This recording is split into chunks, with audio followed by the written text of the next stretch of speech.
when it finally did see me, it just sat there preening itself and watching me, moving towards it. I looked up, saw this thing, thought it was a plane, it flapped its wings, and I just, oh my God, it's a bird. When you see a frog and stone, you think, well, okay, this is something right out of the norm. You don't have to be an Einstein to understand that.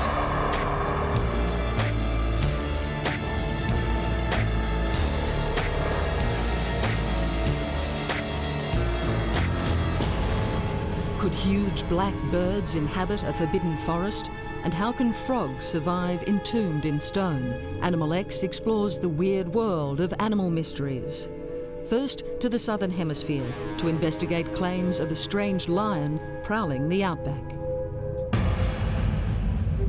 Australia, a land known for its vastness, its mysterious dreamtime creatures. Its cool kangaroos, cute koalas. But there's another creature, it's claimed, that lurks the deep forests of Australia's wilderness. A creature the experts say is extinct, but eyewitnesses claim still roams the earth. A formidable prehistoric predator few people have ever heard of. The Marsupial Lion. Residents of Euroa, a tiny Victorian country town, claim the beast's chilling call haunts the night. All of the digits had retractable claws like a cat, and we found that this creature had a very powerful forelimb. Scientists exploring a recently discovered cave have found piles of fossilised bones of this ferocious killer. They say the marsupial lion, or Thylacoleo carnifex, was about the size of a leopard and has been extinct for up to 50,000 years. But across Australia, hundreds of witnesses claim they have seen it. And what you see is what you believe. In one case, it come and put the paws up on top of a fence and virtually looked straight into his face. It showed no fear. When it finally did see me, it just sat there preening itself and watching me, moving towards it. To investigate this strange legend, Animal X travels to 3 Australian states, including Victoria, where witnesses tell of their close encounters.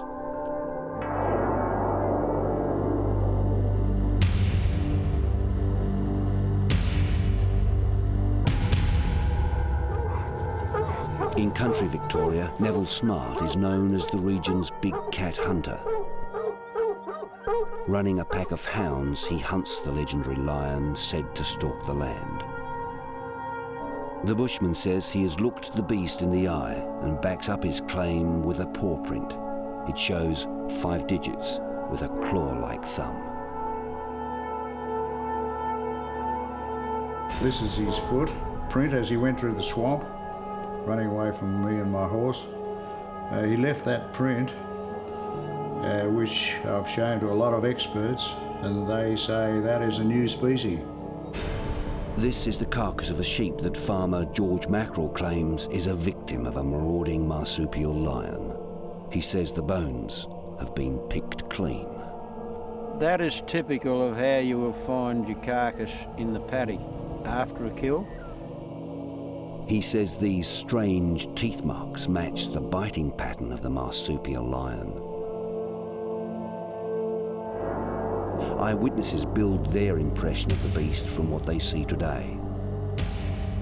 Back in the cave, the scientists build their image of the creature based on what they glean from the past.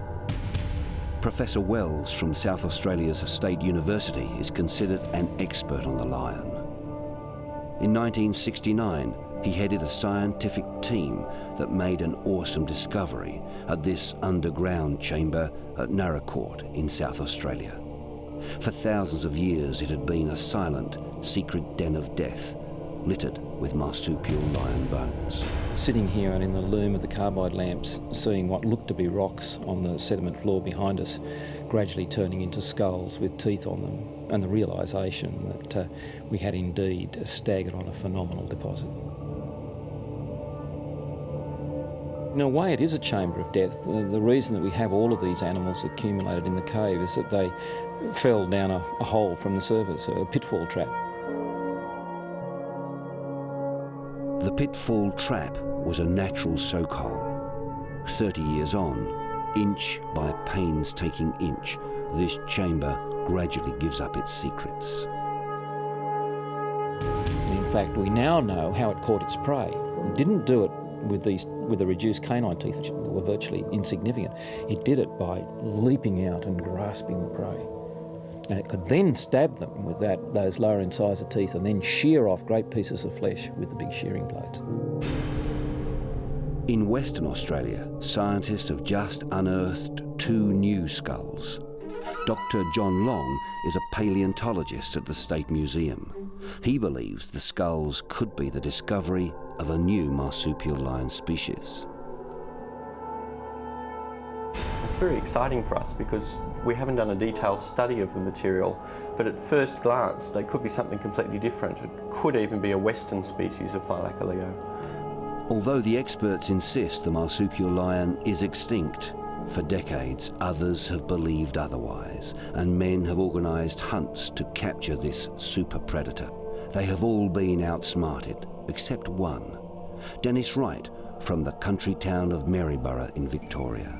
He claims he had the lion in his sights, but when he had the chance to bag the beast, he just couldn't pull the trigger. I aimed, I got the crosshairs right between the eyes, and suddenly I realised this is no cat. No way in the world is that animal a cat. It was just too good an animal and too unusual to just blow away like that. Adamant witnesses talk of a cover-up, a conspiracy of denial by authorities. Truck driver Andrew Thomas says on his travels across Australia, he has heard many tales of what was thought to be credible evidence of the cat's existence mysteriously disappearing. Powers that be don't want it to be let out that there is big animals around because it's going to scare away the tourists. But others disclaim the conspiracy theory. Professor Wells is a trusted expert. He has examined so-called evidence. Some years ago I was sent a plaster cast of a trackway, and my interpretation was I was looking at a trackway made by a kangaroo, and what we were looking at was the imprint of the end of the 5th toe of the kangaroo along with the tip of the 4th toe. I was also sent along with the plaster cast some fur, which was reputed to be the fur of the Marsupial Lion. And when on analysing that fur, I found that belonged to the western grey kangaroo. Only about 1 in 10 sightings are reported. So that means about 50 people a day are seeing these things, wandering around the bush, and well, it's 18,000 people a year are seeing them, and people are telling us they're extinct, or they don't exist. So it seems while no one can identify for certain the creatures these witnesses are seeing, scientists remain convinced it is not the marsupial lion's roar that haunts the silent night. But whatever it is, the mystery lives on.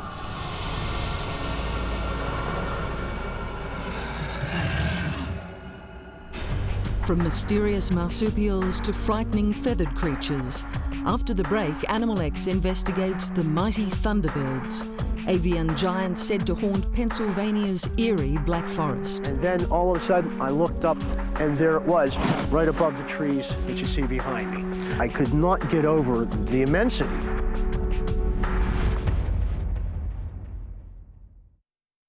Welcome back to Animal X. Coming face to face with a giant raptor is an awesome experience. But imagine encountering a bird the size of an aeroplane. Enter Pennsylvania's Black Forest, home, some say, to gigantic birds of legend. Once known as the Forbidden Land, Pennsylvania's Black Forest has been haunted for centuries by accounts of giant birds that soar above. Native American mythology tells of these monstrous black birds that strike terror into the hearts of those that encounter them. It was believed that these avian giants caused thunder and lightning, and so they were called the Thunderbirds. I looked up, I saw this thing, thought it was a plane, it flapped its wings, and I just, oh my God, it's a bird. I'd say the wingspan was probably close to 15 feet, maybe more. Animal X travels to Pennsylvania to investigate the reports of thunderbirds that continue to haunt the dense forests and isolated mountains of this region. In 1995, Mandy Merrifield, while camping with a friend in the Black Forest, was terrified by a creature she had never seen before. My friend had looked up and made a remark that someone had a remote control airplane. And I looked up and I said, no, that's too big.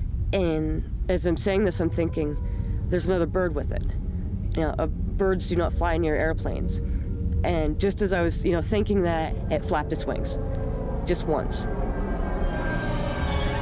It was a large bird. It was an incredibly large bird. Gerald Masinski of Temple University in Philadelphia is a professor of intellectual heritage. His folklore studies took him to the Black Forest region to study the local Thunderbird legend. I began the folklore research in '88, thinking that the stories were merely folklore, so I really did not believe that I would ever catch sight of a genuine bird, especially of these types of dimensions. Professor Masinski's research took him into the heart of the legendary Thunderbird territory. And one morning, while driving along a deserted road, Masinski came across a sight that was to change his views forever. All of a sudden, I looked up, and there it was, right above the trees that you see behind me. I could not get over the immensity. It was not an eagle, certainly no kind of vulture, and as it flew away, it had that airplane appearance to it. Another witness who finds it hard to comprehend that he came face to face with the enormous flying creature is Professor Charles Chemnitz. All I know is that it was a very large raptor-type bird, something I had never seen before, seen in a book before. To tell you the truth, I'm almost embarrassed that I saw one. My training is as a scientist, so I'm a trained observer. I didn't want really to admit to myself that I had seen this bird. Though the Thunderbird legend was growing in strength, there was still no substantial evidence to support the eyewitnesses' wild claims. That was all about to change when one morning, Cherokee Chief John Huffer went out onto the lake with his film camera. He filmed something that was to make cryptozoological history. A bird with a wingspan 3 times the size of a grown man. About 30 foot up in a tree were these 2 giant birds, bigger than anything that I'd ever seen. And they flew, and that way we could see the wingspan, and the biggest one had at least 18 foot of wingspan. And they had a huge, long black neck. I was so close, I could see that it was all cracked like old leather around there. A board member of the Society of Cryptozoology and professor of ornithology, Angelo Caparella, is familiar with this controversial piece of Thunderbird evidence. Every aspect of the plumage and the shape is consistent with the turkey vulture. Without actually visiting the site and seeing the size of the tree, it's very difficult to get a very clear size estimate. I wouldn't want to dismiss investigating all Thunderbird reports.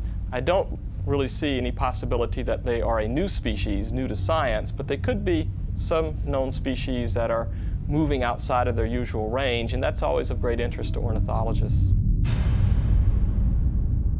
Myth or reality, one fact remains. An avian creature of immense proportions has been sighted again and again in the remote areas of Pennsylvania's Black Forest. Perhaps in time, we will discover the truth. From birds born of thunder to frogs sealed in stone, after the break, Animal X investigates how amphibians survive despite being buried alive. Frogs have been on this planet since the time of the dinosaurs. So they have a tremendous capacity to survive difficult periods of time.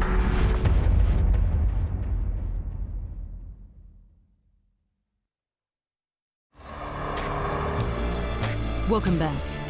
Tales of frogs sealed in stone appear to be the stuff of legend, but according to witnesses of this bizarre phenomenon, it's no fairy tale. So how could they do it? Time to go underground.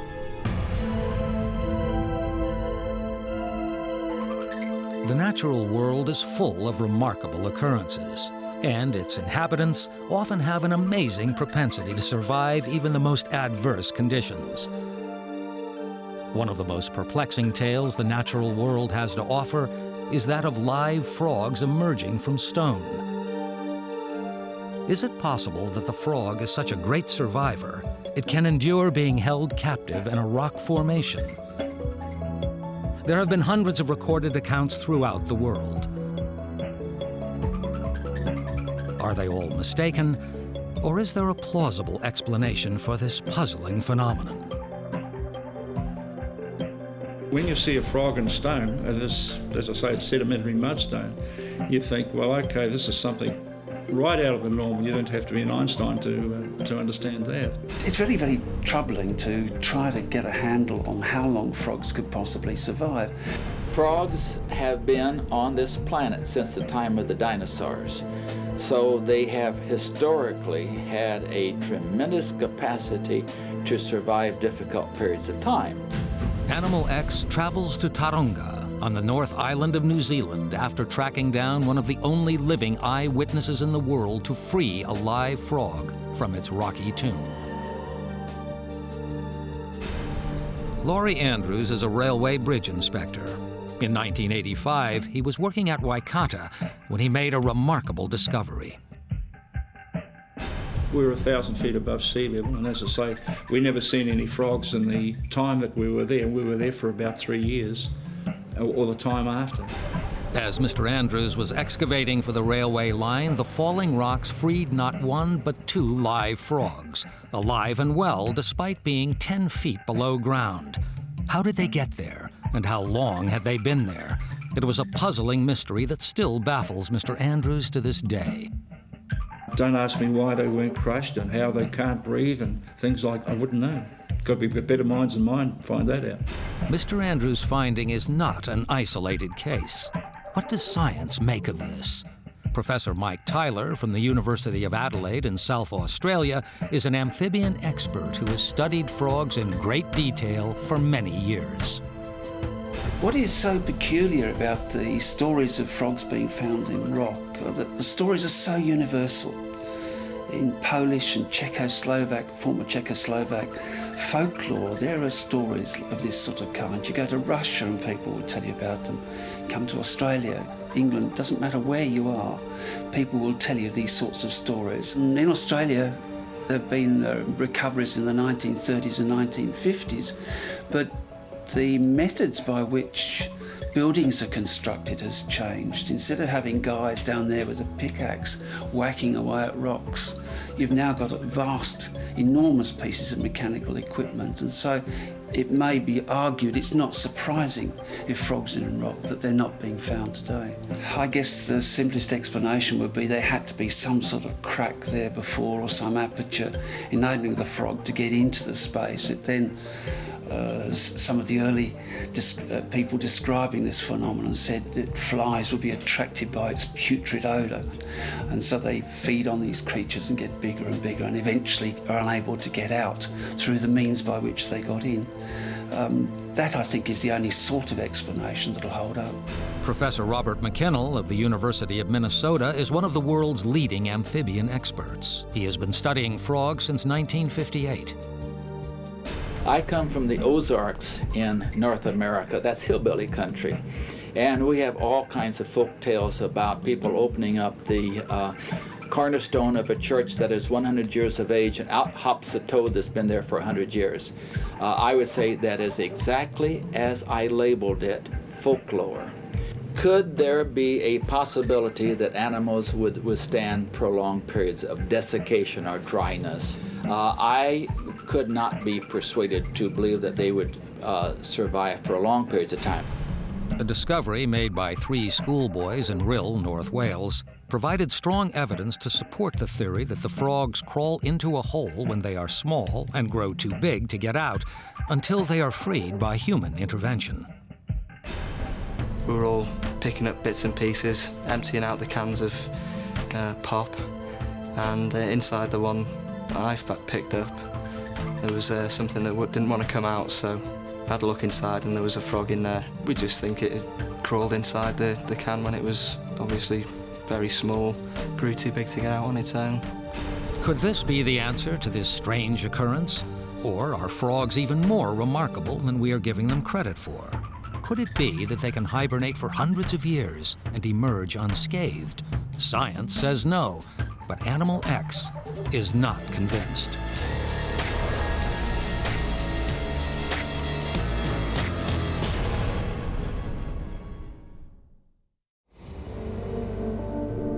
From Australia's haunting marsupial lion to the incredible giant thunderbirds of the USA, and nature's own great survivors, frogs entombed in stone, the mysterious tales of the animal world continue to fascinate and perplex us. After all, it's said there are stranger things in heaven and earth than we can think of. You've just seen some of them on Animal X.